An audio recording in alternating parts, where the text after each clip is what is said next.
Probably the most important thing that you can do to protect yourself and your family is to choose a beach to swim at that has lifeguards on duty. If you feel that you're in trouble, flip onto your back, float, raise a hand up in the air, and they'll come to your aid. It'll also help you and the lifeguards on duty if you understand why they have chosen to put their flags in a certain position and why they might move you and the flags during the course of a day on the beach. Rip currents cause so many drownings along the South African coastline because many people simply don't know how to recognize them.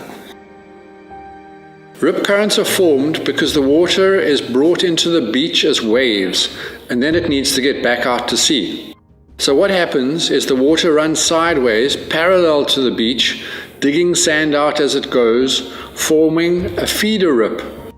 It depends on the structure of the beach, but at some point it'll turn out to sea, forming a deep channel as it flows out, eroding sand with it as it goes. So what do you do if you're caught in a rip? The most important thing to do is not to panic. Conserve your strength. A rip current will not pull you under the water. It will only take you out to where the waves are forming, the back line, and there it runs out of power. If you're a strong swimmer, think of it like a river. To escape, you would not turn and swim against the flow.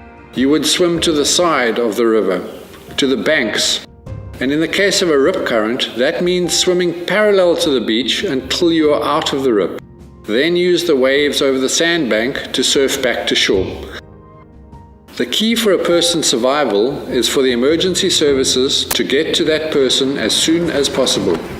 Unless you are a trained rescue swimmer who has rescue equipment and flotation with you, it's very dangerous to get into the water and try to rescue someone. Do not do this. It could lead to 2 people drowning. The best thing that you can do is to throw something that floats into the rip current, perhaps a soccer ball or a boogie board. The rip will carry it out to that person and they can use it as flotation. You should then call for help. The first line of defense are the lifeguards. They can help you very, very quickly. Surfers with surfboards, fantastic. They can also help. They understand rip currents and how the waves work and can safely help somebody while the emergency services respond. To call out the emergency services, there are 2 numbers that you should know. The first and most important is the national emergency number from your cell phone, 112.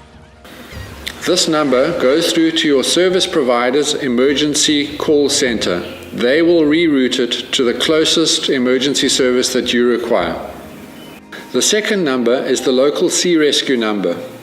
When you're going on holiday, or if you go to the same beaches all the time, go to the Sea Rescue website and look up the local emergency number. Save that in your phone and make sure that you know where you've saved it. A couple of seconds can save a life.